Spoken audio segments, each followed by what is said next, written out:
Hey everyone, so you're here today to learn about this new era of WordPress themes, block themes.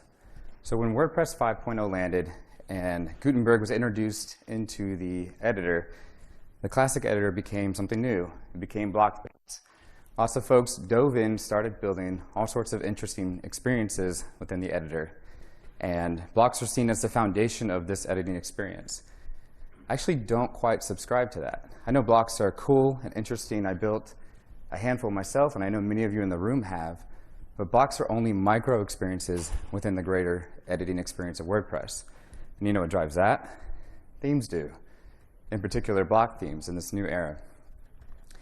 So what we're going to cover today is how block themes are different from classic themes, the architecture behind a block theme. We're going to take a look at some code today and just understand the underpinnings of what exactly these block themes are and how they work, and then the way that they facilitate a full site editing experience within WordPress core. I'm Rich Tabor. My Twitter and my website are up there. I write a lot about design and WordPress and the intersection of this whole new era. Previously, I was building a lot of different products. I built CodeBlocks, ThemeBeans, Iceberg, Block Gallery, and I was also at GoDaddy for a number of years running the product team for the WordPress experience. And now I'm at Extendify as head of product, leading that team, building on much of this new stuff here. Like many of you, my career is staked and built on WordPress, and in particular, all this new stuff here. So themes have evolved quite a bit over the years. We've had the most basic of block themes to the most advanced themes, where we even have page builders built into these themes to help leverage the editing experience of WordPress. There's one common thread, though, through all these themes, and that's that they have different experiences. That's not a bad thing if we can take a theme and form it into an experience that serves a client site or your own site, but having a system that creates a lot of friction is not good for WordPress. If you have to redo your site every time you change a theme, or if you opt for a page builder or opt off of a page builder, it's just too much friction that in overall is just hurting the WordPress experience. And that's where block themes come into play. Because block themes are the catalyst for a theme-agnostic WordPress experience. That's taking one system that's standardized and flexing it in a bunch of different fashions to build new WordPress experiences that are consistent from theme to theme. And that starts with the theme.json file. The theme.json file is a specification that lets you assign styles and settings of a site. The styles is everything of how it looks. The settings is the way that the editor experience is customized. Let's start with styles here. There are three different origins of styles. There's core styles, theme styles, and user styles. These form what I like to call the hierarchy of styles. If you like pie or cake, you'll like this illustration here. So these three styles layer on top of each other to form the site styling. The first is the crust, or the core styles. This is everything that core Gutenberg provides out of the box. So how your buttons are displayed, the typography, the font sizes, the font spacing, everything that you see out of the box without a theme layer in the editor. Then we have the filling, or the theme styles. This is everything that the theme adds to flavor the pie or the cake here. That's taking that default Gutenberg that's black and white and making it red and white or blue, styling the rounded corners of the button, changing anything stylistically that it wants to based off of what's provided in core. And then we have the user styles. That's the topping. That's where you go into the editor within the global styles interface, and the user chooses some different changes on top of that. So if core decided the buttons were black right out of the box, then the theme said the buttons are red, you can go into the global styles interface and make the buttons blue. And that's a site-wide global change that is applied everywhere. If we dive a little bit deeper into the styles of a theme.json file, it's kind of an inception into this. There's global styles and also block styles. Global styles is generating the CSS for HTML elements. That is the body, tag, headers, captions, buttons even. And some of this stuff is still relatively new and will come out in WordPress 6.1. But the gist is I can take one JSON specification and style consistently across a different number of themes with one fashion. And this is what it looks like. I've got a styles object within my theme.json file, and I'm setting color notation and also some typography settings here. And if you could see, I've got CSS variables or custom properties within each of these, and I'm using the presets that are established by the theme throughout the JSON. You would use this method here because you have one source of truth for the design of your theme. So if I change that base color or contrast color, it is reflected throughout anywhere that you've used those colors in the styles. So if we take that, the core will take that and merge it and output CSS to the front end, and it will target the body class or the body tag. And this also exists within the editor, targeting the content of the editor itself. So if you're a themer and you've built themes before and tried to have editor styles that match the front end of your site within Gutenberg, you don't have to do that anymore. It happens with this one system, and it's converted as it needs to be instead of requiring two style sheets.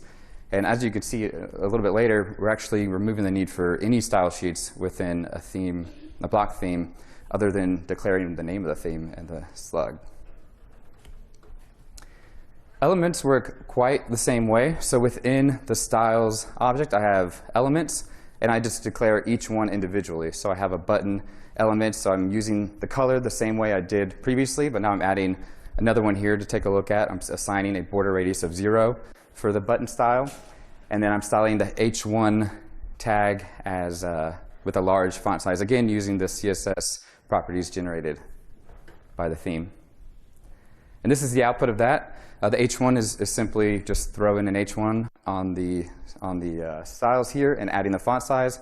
Button's a little bit different because we don't want to target every button on the page, but we do want to target buttons generated by the Gutenberg editor that have opted into the system. So there's a couple classes that have generated for you. So again, we're not writing any of the CSS from these styles here. It's all configured by core. All we're doing is providing the values in JSON. So that's it for global styles, the global styles within theme.json. Now, generating block-specific styles is pretty much the same way, and this is CSS that is scoped to specific blocks. Here's an example where I have the styles object again, and inside of it I've got blocks, and then inside of that I'm using the namespace and the slug of a block. So this one I'm targeting the core site title block, and I'm setting some stylistic attributes to this as well. And just like previously, it's generated on the front end and within the editor, targeting this specific block. Now this CSS is applied inline on the page if your theme opts to do so.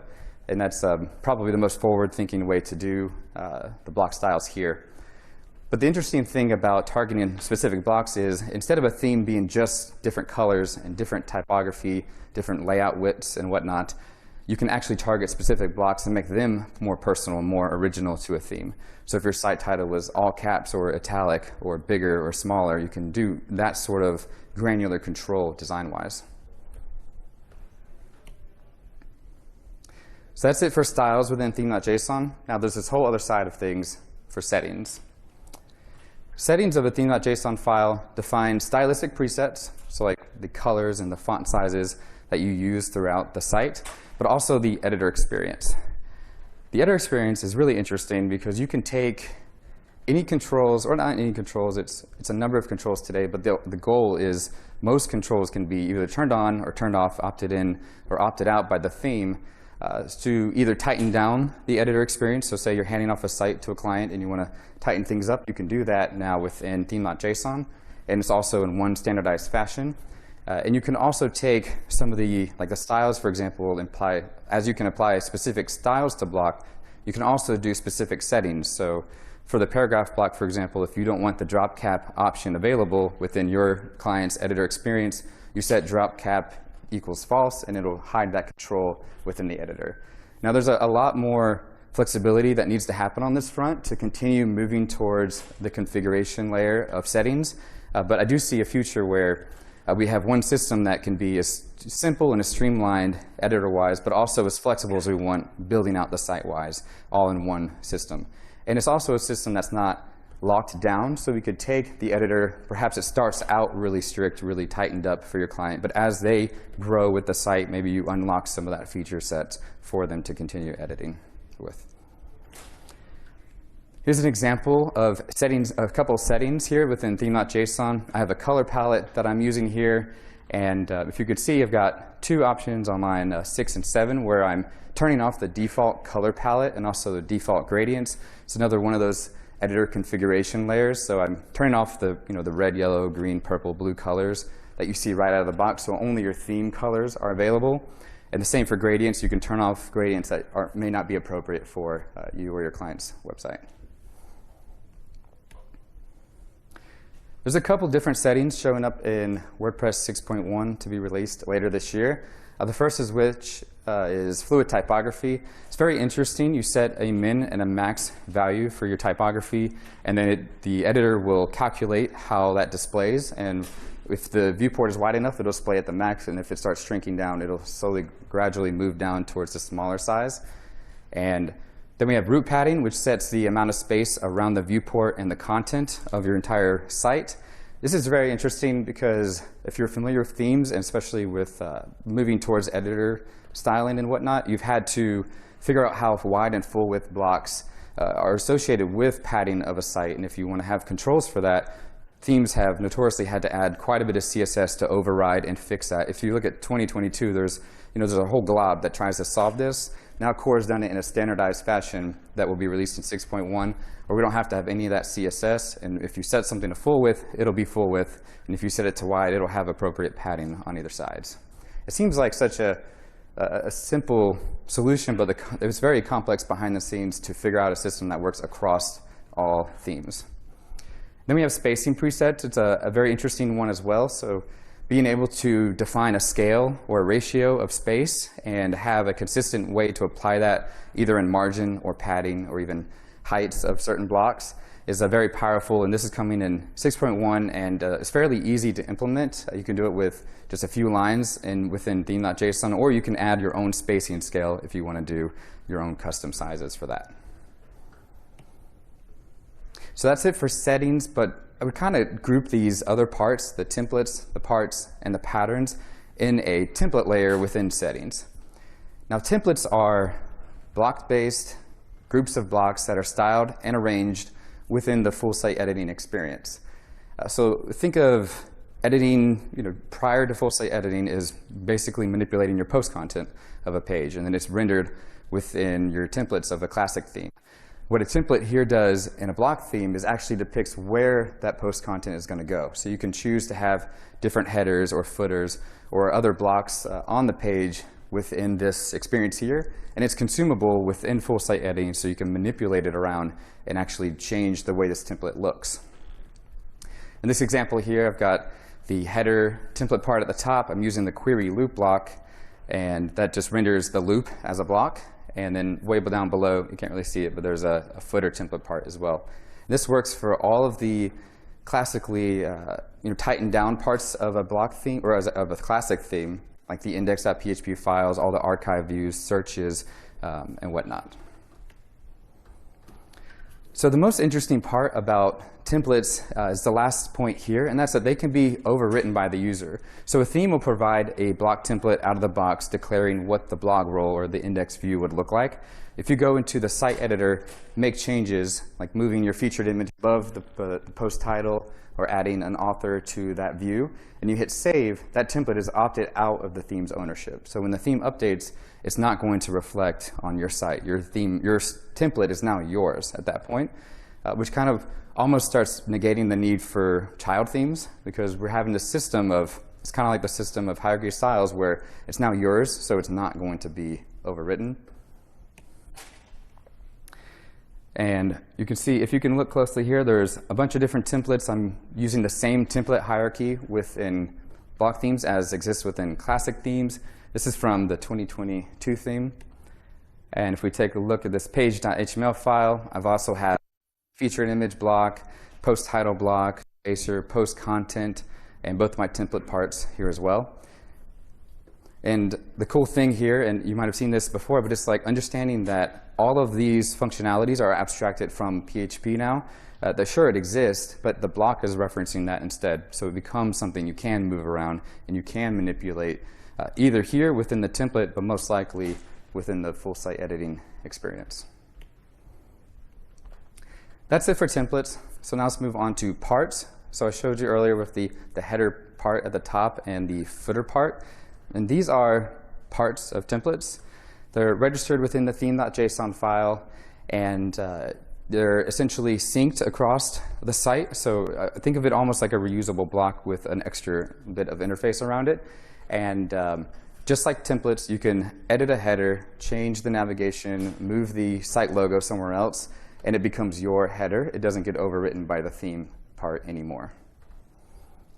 This is how that works within theme.json. You have template parts array here. I have a header and a footer.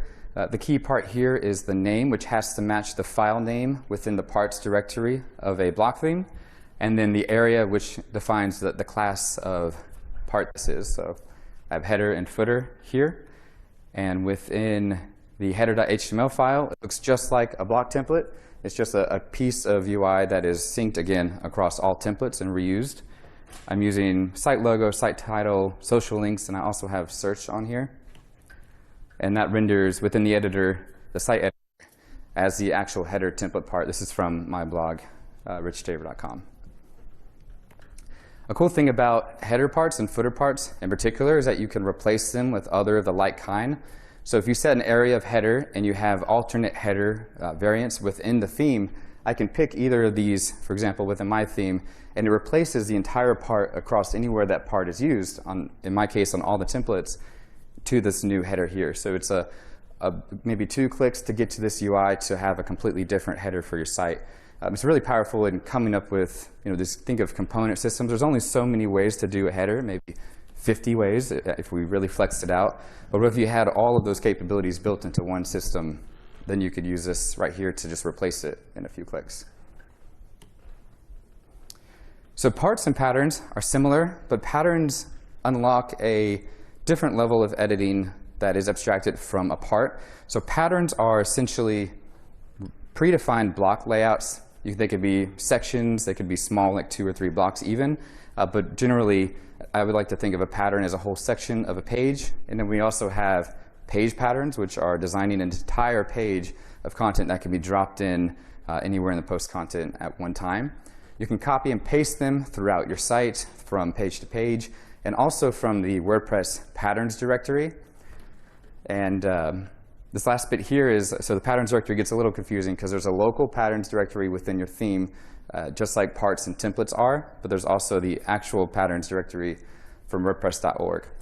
Now the interesting thing about the patterns directory from WordPress.org is that a theme can utilize that to pull down patterns within itself without actually having to register the pattern or having any sort of markup in the actual theme. And you can do that with theme.json. Patterns directory has, I'm pretty sure, a couple thousand patterns. Like, quality-wise, it's probably not ideal right now. I think we can get better at curation and creation of patterns. But having a system where you can create one pattern, upload it here, and then reference it on any theme that you build or any client site that you're going to use, you can have one source of truth, like one set of markup that you have to maintain, and still use it across any of your sites, but also anyone else can grab that pattern and pull it down into their theme. I think it's a very powerful and sustainable system that probably will become the future of how we interact with patterns and add patterns to themes as themes continue to move more towards component-based systems. So to do that, you would add a patterns array within the theme.json file and grab the slugs of the patterns that you want to add. So these two would be wordpress.org/patterns, and then the 2 slugs here, and they would actually open up from the website. So I grabbed those 2 slugs, put them in here, and you'll see them populate within the editor, just like as if they were actually included in the theme themselves. And if you wanted to include them within the theme, you can. You can do that within the patterns directory locally. So here I have a pattern. The one key difference here is that this pattern is a PHP file. We have this like auto registration method, so you define a basically a header here for the pattern, set its title, slug, categories, keywords, and there's a few other things. Like viewport width is pretty interesting. It lets you set how zoomed out that pattern is. So if it's a big section, maybe you zoom it out a little bit further. But this defines how that pattern is rendered within the editor. And it's essentially another version of a template, another condensed block-based component that we can drop in anywhere. Again, patterns I think are going to be if not already, are moving towards the primary way of interacting with the editor. Blocks are great, and some blocks that are very more experience-based, like trying to build forms or trying to build ordering type capabilities or even checkout stuff with WooCommerce, is that stuff will stay blocks probably, but the idea that patterns are taking these very complex layouts that might be very difficult to do still in the editor and dropping it on a site in 1 or 2 clicks. It's like the ultimate shortcut. And speaking of shortcuts, style variations are probably the most interesting part of a block theme to me. So if you take the design system of theme.json, all the global styles, the block styles, all of the colorings, the font sizes, package it up and just start spinning it around, and it starts shooting different variants of that, kind of like the multiverse, I guess. Like you would have style variations. Style variations are alternate presets for a theme. Think of them as one-click design solutions. You go into the global styles interface, you click on the little global styles icon and hit other styles. You'll see a couple different cards if your theme supports these. Once you click one, it instantly reflects on your site within the editor with the new style applied. If you hit save, it's on the front end as well. And it creates a system where it's easy to express different creativity options just by having a one-click solution. The best part, though, about style variations is that they inherit from the theme.json file. That means I have one theme.json file. I've set up everything I wanted to set up experience-wise and also stylistically. And then if I want a style variation just to change the colors, all I have to do is override the colors. So if you think back to the pie with the core, theme, and user styles, it kind of plugs between core and user as the different variants at that level. So you can do something simple, just changing colors, just changing typography, or colors, typography, layouts, spacing values. You can register different template parts if you really wanted to. You can kind of extend as much as you want, so one style variation can be as many different versions of that one origin theme or not. I have a theme here. It's a little small, but this is a theme I created called Wabi, and the intent here was to keep a similar vibe to the origin theme style. There's a couple variations, some of the typography changes, some of the spacing changes, but I just wanted the same theme with different takes on it. So that's one approach to do it. But then we also have themes like 2023, which is a work in progress right now to be released with WordPress 6.1. And this theme is interesting in that it's right now formed of 10 different style variations. These were submitted by the community. There was an ask for just Figma or JSON entries to come up with ideas on how to express more creativity within default core WordPress. So later on this year, we're going to see 10 styles out of the box with 2023, which is a very interesting change of pace from the classic way that themes are handled. 2022 actually already has style variations included in it, so you can see this live today. So I think in WordPress 6.0 earlier this year, these landed, and there's 4 different ways to use core default WordPress already. So one question I get asked quite often is, how do themes play a role with all this new stuff? If we have style variations where it's one theme but morphed into a bunch of different avenues, like how do themes play a role with all of this? What is a theme anymore, and how is it relevant? And I would say the themes are certainly relevant, but they're entirely different. Themes are component systems, so a theme is what patterns are included into it, what style variations. It is what editor controls even are enabled or disabled. The entire experience is all packaged into one component that you deliver to a site or you install on your own, and it becomes a kickoff point, a starting point. It's intended to be flexed out. The core styles and the theme styles are not meant to be the only things there. You're supposed to extend it with user styles and go into global styles and create the experience and also the style that you're looking for within WordPress core. So while themes are different, there are some of all these parts that form an experience, and that's the full site editing experience. Full site editing is just that. It's taken everything that I shared with you. Everything I shared was all block-based. Everything was a block, and that's because full site editing enables everything to be edited, which are all blocks. It's taking blocks and putting them everywhere. Headers, footers, sidebars, no more widget areas even, just having collections of blocks throughout the experience. And realistically, these are only, the full site editing experience is kind of only relative to a block theme. Now, I know there's some thoughts around bringing support for classic themes and trying to figure out how to add block templates and whatnot to the classic themes, but leaning forward, there almost is a line in the sand on opting into this experience. You know, WordPress a year ago, without the block theme being a default, or the default theme being a block theme, was a completely different experience than what we have today. Like 2022 opens the door for the full site editing experience that just wasn't there previously right out of the box. So this leads us forward into editing with blocks. You get to it from the Appearance tab, you click on Editor, and it pulls up your site within the Site Editor. This is my blog here again as the example. You can navigate to the Templates tab. You can click on any of these here, and it's a little bit blurry, but the idea is you can click on single post, for example, change the featured image above the post title if you want, or set a cover block with the featured image as the background. You could customize that template itself, and again, when you do that, that template is opted out of the theme's ownership, and it does not get overwritten anymore by the theme if there are updates. You can go to the Global Styles interface. So I've got color palettes on the right and also elements. So again, earlier I showed you how elements were styling the body tag. Like this is the UI component of the theme.json that does that. So you would go into here, if I change the background to black instead of white, now my user style is taking precedence over what the theme has decided here. And we also have the navigation component. It's a little small there, but the navigation is still relatively new.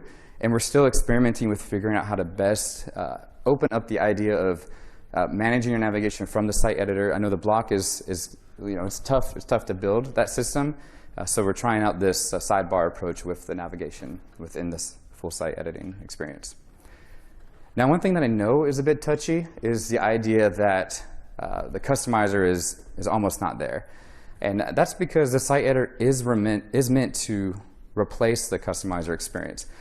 It's not meant to remove it, though. If you're using a plugin that requires the customizer, I think WooCommerce still has quite a few options even for the customizer. The customizer will still be there.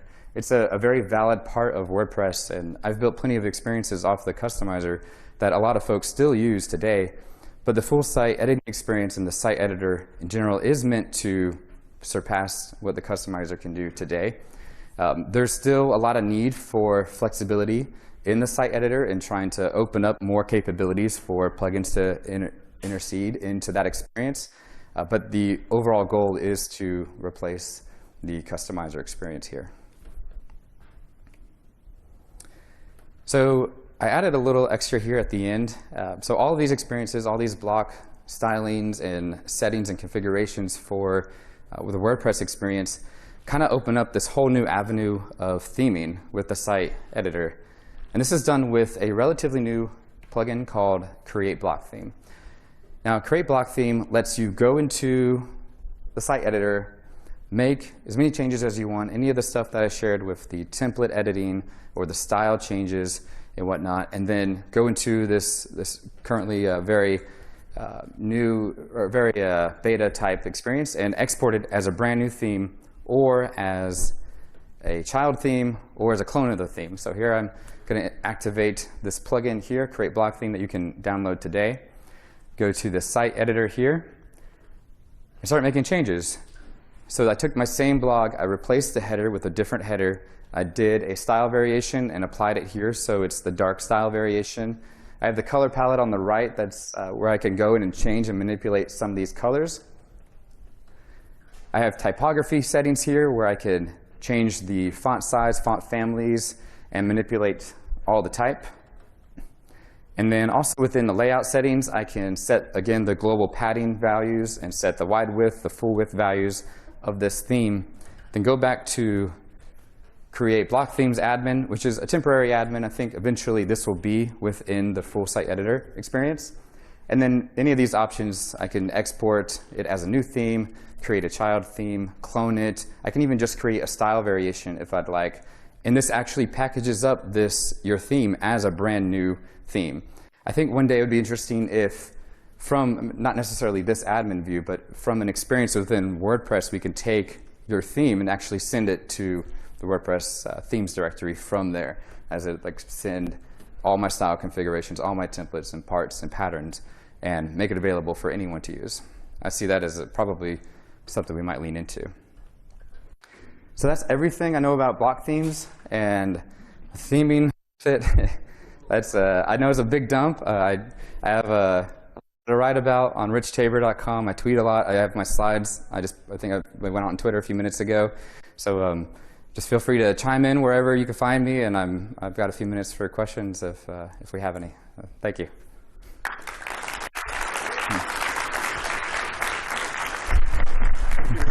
Thanks.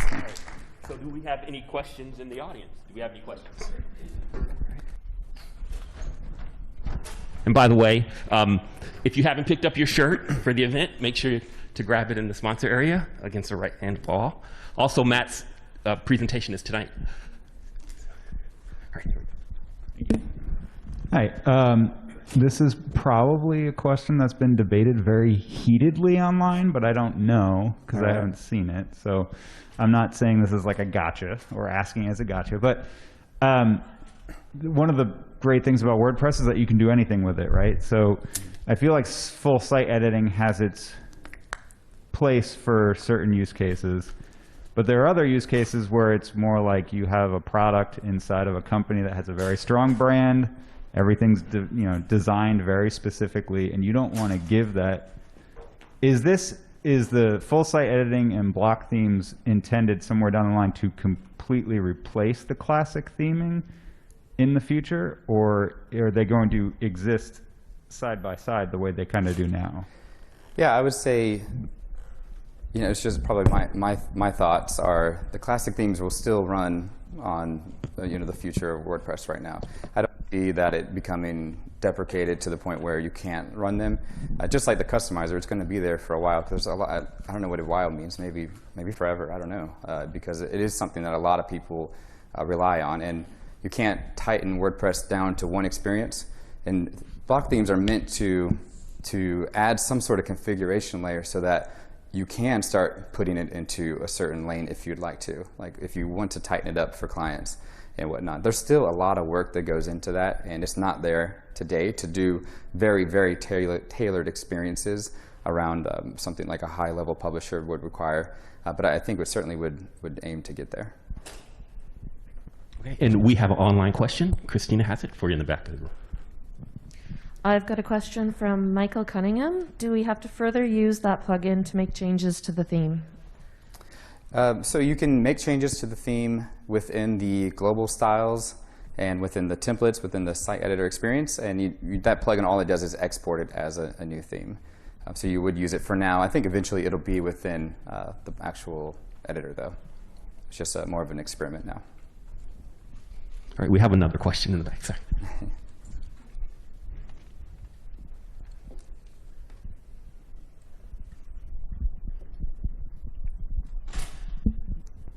Yeah, thanks for doing this. I'm primarily trying to figure out the differentiation in like input versus output. And so kind of the concept, I think, like the conceptualization behind using a block theme is we're going to give this interface of editing control within a set of defined parameters dictated by the theme.json file so that we can get some sort of predictable editing interface and give the users the options that they want to use. How is that playing ideally into the front end, especially when you're using something like Bootstrap or the USWDS or some sort of templating system that's intended to do that standardization on the front end, and how is that kind of handled well? Yeah, that's a good question. There are a lot of experiments on using some of those systems primarily within the block editing realm and less in the theme.json realm. There are some ideas around trying to use color values a little bit more in a standardized fashion that let you extend it. But I do think we need more thought leadership on that front, on how to leverage those external tools that are very valuable and that a lot of folks already know how to use. I like to think of theme.json as like the starting point for like how do we get a simple site there. But for all of us, or most of us who do use some of these more advanced tools, it's like we have tooling that works really well. Like how do we leverage that? And I think that I'd be open to discussing that further with you. Okay, we have one more. Actually, we have another. I'll get to you next. Hi. So I've started working with the 2022 theme and made a child theme out of it and implementing the templates and parts. In the past, I've always been able to do a PHP like queries for custom taxonomies and things like that, custom post types. I'm having a harder time switching over to that, and I believe it's because it's actually not something that's doable at this point. Is that true? And how long will that be able to be, like custom queries alone, being able to be used in the themes and the templates portion of it? Yeah, that's a great question too. The query loop block has gone through a number of evolutions in the last couple of years. I believe in WordPress 6.1 though, it does have quite a bit more flexibility, and you would probably create a template, which is also something you can do at 6.1, create a brand new template within the site editor and add the query loop block and try to manipulate its parameters, because you can do custom post types now with that. But I mean, just a little bit of warning, that block is tough to use. It's big. You're taking the entire WordPress loop and configuring it down into an interface. So it needs a lot of work, but it also needs a lot of feedback. So I would love to like sit down with you and take a look at what you're trying to do and see if I can help guide that direction. And we had another question on this side. Yeah? Oh, gotcha. Right behind you. So for third-party plugins, how extensible is it? Is it something that can be utilized by other plugins in order to provide customization to those plugins from that theme starting point? Not yet. That's probably one of the debatable parts of Gutenberg that's been, it's been recently gotten a little bit more attention on. There was a lot of focus on bringing all the theme.json values into the global styles interface, but now I think it's about time to start opening that up for block plugins and other experiences to like start slot fill into that experience, so that we do have one standard method of using it. 100%. We've got another online question for you. All right, Christina. Connie from Burbank says, thanks, Rich. My question is whether custom templates and template parts are overwritten by theme updates. They're not. Sorry. Okay, yeah, she says it looks like they don't get overwritten. Yeah. Yay. Right. As soon as you make a change to a template, at least right now, the way this works, the way it works is that your template belongs to your site, and with that theme active, that template is also active on your site. You can clear the customizations and opt back into the theme's ownership, but you don't have to. Right. Okay, another question. I'm getting my steps in.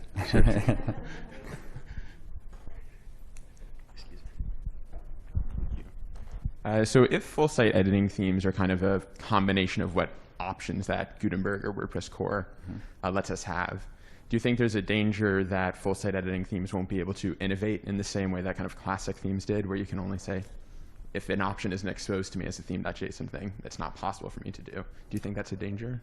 So I see the themes, the block themes, and the theme.json spec as the starting point. It's not, I think the innovation on what you want to do with the theme comes in the blocks.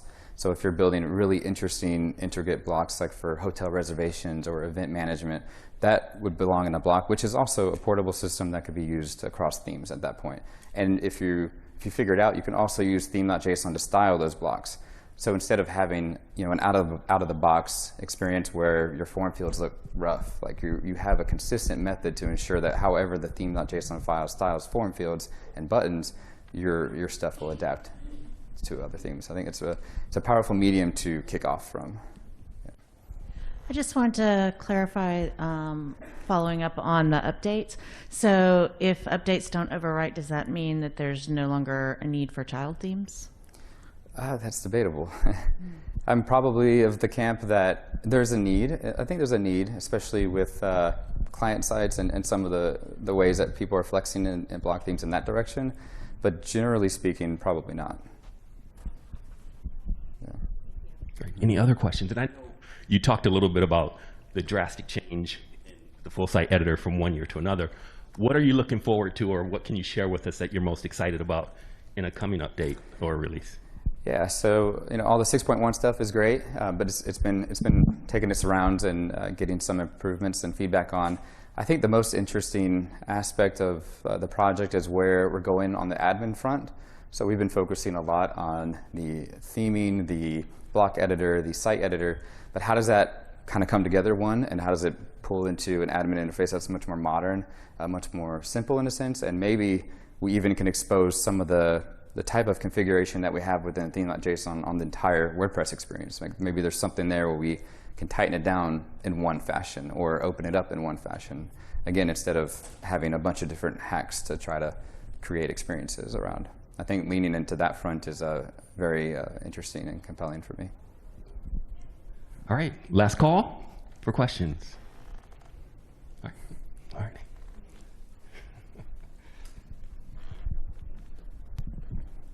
Maybe perhaps this is less a question, more of a comment. A lot of people who fight against, at least in conversations I've had, because I'm a big proponent of FSC, is losing control and also not being able to do everything and therefore not willing to go as far as you can with what's available. Just as a comment that I've experienced is, it's okay to give up some control, even if you think you can trust some users, especially if they have a strong brand, but also we've always had to create something custom for something. So learn how to build that custom in a block. If the block doesn't exist, you have to add to your toolset and be able to make that custom. So don't say, oh, FSC is not going to work because I don't know how to make the custom block that I need. Learn how to make the custom block, and now you have all the awesome new tools with you. It's got to be the complete mindset, but it's worth it. Yeah, it's worth it, and it's hard work too. But the tools that for developing, especially on the block front, have evolved quite significantly. And even with Create Block Theme, like being able to create a theme without using code anymore, like that's almost like hard to grasp a concept of. It used to take months to build a theme if you were just starting out, or maybe a couple weeks if you're quick. But now you could do it, I mean, if you're fairly new to it, but you like to tinker, maybe it takes a few days to put together those components and publish it. I think we're approaching this new era of this theming and block editing, and also we need some of that extensibility to really like empower the editing experience. But we're on the cusp of that, and I think that's such an exciting and opportune time to be a part of WordPress. So I guess Great. that's it. All right, thanks so much, everyone. Let's give them a round of applause. Thanks, Rich.